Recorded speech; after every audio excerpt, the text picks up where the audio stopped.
Бурханд хайртай, Бурхныг судалж, таньж мэдэж, Бурхны хайранд уярч, уйлж, дуулж, баярлаж, хөөрч амьдрах нь бол нэг талаасаа зүүн хэрэг юм. Хууч залуу тийм байсан баг.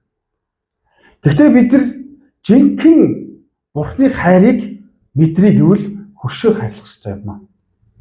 Хөршөө хайрлах хэрэгтэй. Есүс хөршийг тайлбарлахын тулд Самарын түүхийг бий болгосон юм гэж ярьж байгаа. Хөрш гэдэг үг нь болохоор еврейчүүдэд хоёр утгаар хэрэглэгддэг байгаа. Нэгт нь болохоор хамгийн ойр дотны хань ижээл, найз нөхөд, хамтрагч нар хамт ажил төрөл хийдэг хүмүүсийг бол тодорхойлдог хөршийг. Өөр нэг утга нь болохоор газар зүүн байрлалд илүү анхаардаг. Тархсан еврейчүүд байгаа шүү тийм үү, юудэчүүд тэдгээр бол миний хөрш. Яг л бид нар тэднийг сонгогдсон хүмүүсээ гэж ярьж байгаа. Есүс бол зөвхөн ганцхан юудэчүүдийн төлөө ирээгүй. Тэр бол бүх үндэстний төлөө, бүх хүмүүсийг аврахын төлөө ирсэн гэдгийг тэр тууч залуу бол үгэн дээр тоглож чаддаг, мэтгэж чаддаг, сэтгэж чаддаг. Тэр үйлдэхгүй тулд маш сайн асуудыг гаргаж чаддаг.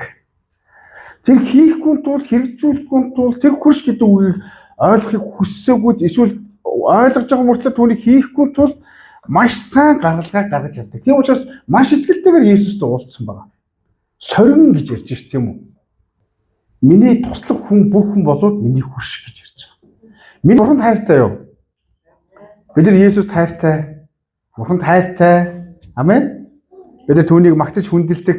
Бид нар түүнийг илүү их сурч судалж, илүү бид нар оюун ухаан ухамсар маань сэтгэл зүрх мөн хөгжиж байдаг. Амен. Энэ л үнэхээр ивэлтэй амьдрал. Ивэлтэй амьдрал. Тэгээ бид нар өөрийгөө маш их хайрладаг. Өөрийгөө Бурхны хайраар дүүргэж усалдаг. Харин Есүс юу гэж хэлсэн бэ?